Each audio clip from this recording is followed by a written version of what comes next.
Okay, so we are back. I don't really think I need to introduce this guy, Roy Jones Jr. and Isaac Chilemba. Yep. Did I say it right? Yep. Okay, Yes. you are known as the Golden Boy. Yes. Where did you get that nickname?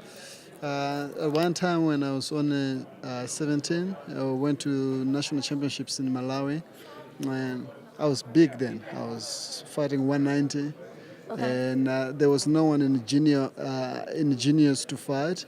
So I won a gold medal automatically. There was no one to fight. Then in the seniors, also the cruiserweight guy didn't have anyone to fight. And they said, okay, let's just try to match them up. And my coach at that time believed in me that I could fight someone even who was a senior. He was a former Commonwealth, he's been in Commonwealth Games, and I was on the 17 of his championship. He believed in me not to fight him. So they matched up and we fought and I defeated him.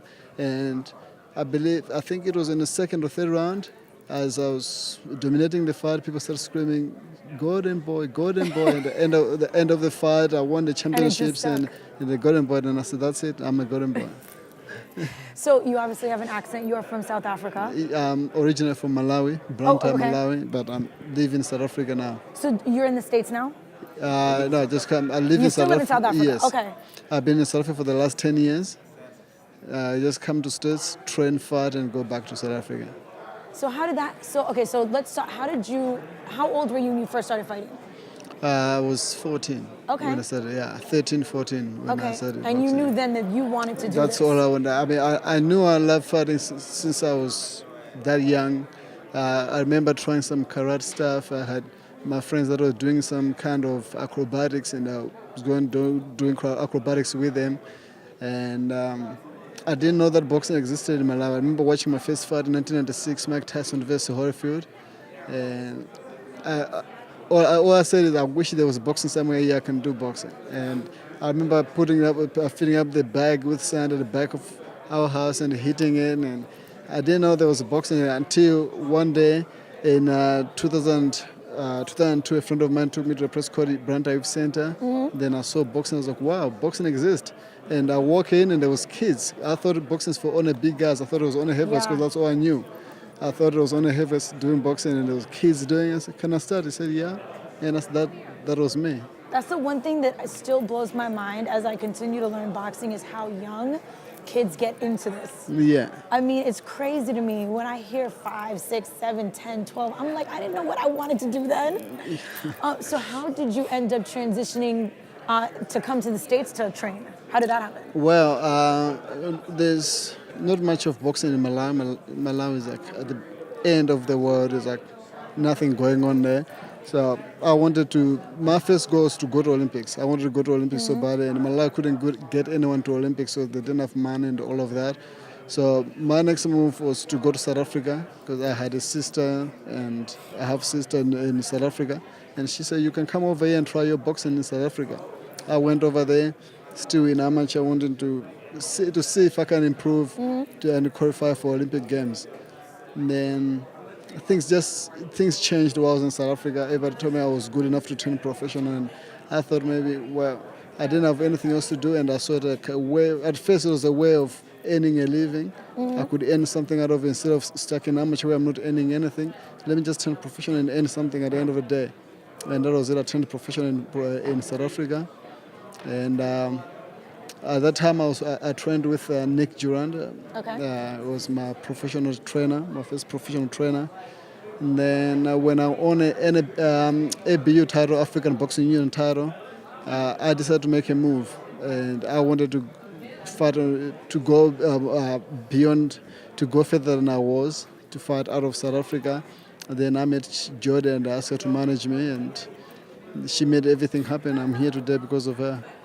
And you are fighting tomorrow. Yeah. Who are you fighting? Alexandra Godzek. Alexander Farzad. And this guy right here is your trainer. Yes. And so how did this connection happen? Well, I knew Roy since I was 12. Oh, wow. Okay. I didn't know him. He knew you, but you didn't know I him. knew he was. When I started amateur in Malawi, my coach at the time, Anderson Kazembe, took me to his house and he said, all these tapes. And we put tape after tape, and I saw all the amateur fights and professional fights. And I watched a couple of guys, and there were 2 three guys that were stuck in my head that I really wish I could fight like they did. And the number one was Roy Jones Jr. And then I had Sugar Ray Leonard, Muhammad Ali, Sugar Ray Robinson. And I look at that, like other guys that he was interested in because he had a lot of tapes, a lot of fighters. I said, no, these four, I'm very interested in their style. Their style is similar and I would love to fight like this. But there was always one that stuck out of all of them. There was one stuck out and that was Roy Jones. And I would go home, put up a mirror and, try to do what Roy does. And that was when, so all my career I knew Roy until we finally met about 4 years ago. We met personally. And now I can't explain it. I'm actually training with him. So what made you decide this is the guy, like I want to train him, like I'm going to take him under my wing? When I watched him fight, when he first came to the United States, I noticed right then that this guy had been watching me a lot and that he had a lot of capabilities because a lot of movements that I do, they're very complex. And not only are they complex to copy, but it's even more complex to understand them. So people tell people, oh, you can't learn that bull crap. I spent hard hours in the gym just like everybody else perfecting my craft. So when I saw him, I told his manager, Jody, right then, this guy can be something. However, he had another trainer, and I never badmouthed another trainer like that, so I kind of left him be. But when the opportunity came up, they were like, would you work with Isaac? Yes. Russ Amber called me, said, Jody wants you to work with Isaac. I said, yes. The only conflict was he was fighting Sergey Kovalev, who's a Russian, and I'm a Russian citizen. So knowing that he can fight the way he can fight, and that he has a lot of my stuff down pat, I know that if I get him, he's going to understand me right away because he sees it, he understands it, he just doesn't know the true definition of it. Okay. When I give him the true definition, he's going to be a much more devastating fighter. Yeah. Mr. Putin was nice enough to grant me a citizenship. So why did you want to be a Russian citizen? Well, because we have a Cold War with Russia, they say. Okay. If I start by becoming a citizen and the president makes me a citizen, that's saying that he's willing to negotiate these lines of being a Cold War. Okay. Because he wouldn't make an American citizen also a Russian citizen unless he was willing to negotiate those lines. Right, okay. So that means that he's stepping forward, showing us, everybody around the world, that he's willing to make steps to end the Cold War, make it a better place, and make us get along. Okay. That was my biggest issue. Secondly was, because of that, I didn't feel that it would be appropriate for me right away to take him back and fight against Russia when I just became a Russian citizen. So I told him, I can't do it this fight, but after that, I would love to work with you. Right. And so he said, okay. So he went and did his best and fought that fight. He fought a hell of a fight, a gallant fight, a fight that made me very proud of him. Yeah. And after that fight, it just made me even more eager to work with him because I saw so many opportunities for him, but I couldn't, like I said, because it's Kovalev and it's Russia, it's just kind of hard to go back there like that right away. Yeah. So now that we're working together, it's different. But, so I saw the opportunity, and I can't think of a person that I'd rather work with more than him because of how much of me he already has and understands. From studying, It's like teaching your son. Yeah. So it's like I couldn't resist it. So have you been training him based on his opponent? No, I'll train him based on him. I need him to understand who we are. Right. Who he is. When I get him to understand who he is, I don't care about an opponent. Because to me, truthfully, if you can survive 12 rounds against Kovalev, you can survive 12 rounds against anybody. But now, if you figure out who you are, can they survive with you? Yeah. So that's impressive. 12 rounds. that's why they call him the crusher. People don't usually last 12 rounds. So that is congratulations. That's definitely amazing. Oh, thank you. So how do you feel about tomorrow's fight? I'm 100% in shape. I'm mentally ready. I just can't wait. I wish it was tonight, though. I can't wait to get in there. You're just itching. You just want to get in the ring. I just want to get in there and put out everything that I have, that I've learned in the last 7 weeks, everything that I was meant to showcase that I never managed to take it out. I believe this time I'll take it all out. So I'm really looking forward to it. Is there, do you want to come to the U.S.? Yes, I would love to. Yes. Okay. Because I don't really know what the boxing scene is in other countries, so yes, I don't know. That was my dream. My dream is to come to States, live in States. Now, I know I've been fighting back and forth, going back. Because since I moved to South Africa, as I said, I've been in South Africa for the last 10 years. I established myself. I built up myself. So To make a move just to come over here, it will be easier because I'm single. I don't have anything to worry about. I don't have children. But the biggest problem is to get right papers to live in States. So Right. now I'm in the process of That's getting always the everything.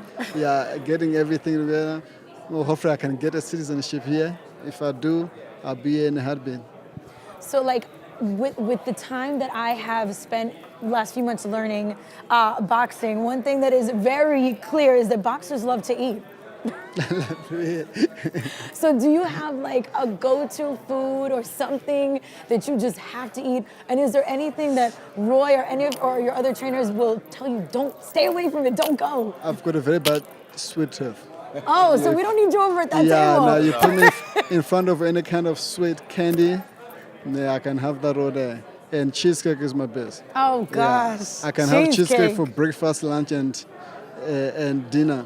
Each and every day I can do that. Yeah, so we'll keep you away from that too.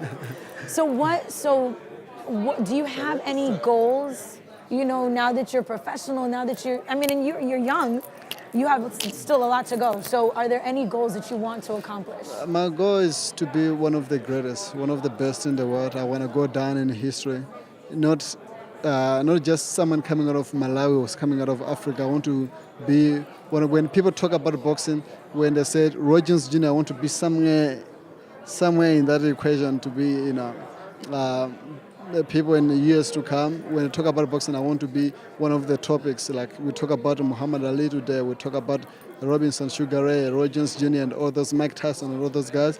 I would love to get to that level. I want to go down in history as one of the best, and my soul will rest in peace if I go down that way. So how, and I just have to ask this because he's sitting right here, you studying Roy Jones so much, how did you feel when he finally said, no, I'm going to take him on? Like, what was going through your head?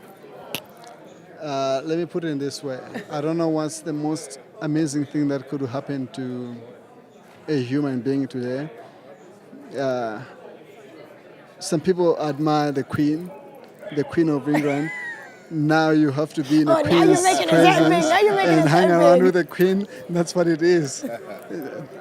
I think it's way bigger than that. to Okay, me. so real quick, you lasted 12 rounds with Kovalev. Yeah. And he's fighting tomorrow. He's fighting Ward. How do you think that fight's going to go? Listen, I can't say really who I think is going to win. I know Andrew Ward is a smart fighter. He can outbox anybody. He can outpunch everybody. And I believe he's got power too. But also talking about that Kovalev, as much as he's a puncher, he also can fight a bit. So to me, it's like 50-50 game. It could be anybody. Yeah, anybody. Okay. Could be anybody, yeah. Well, Isaac, thank you so much. Roy, thank you very much. good luck tomorrow. Thank you very much. I will be there. Thanks.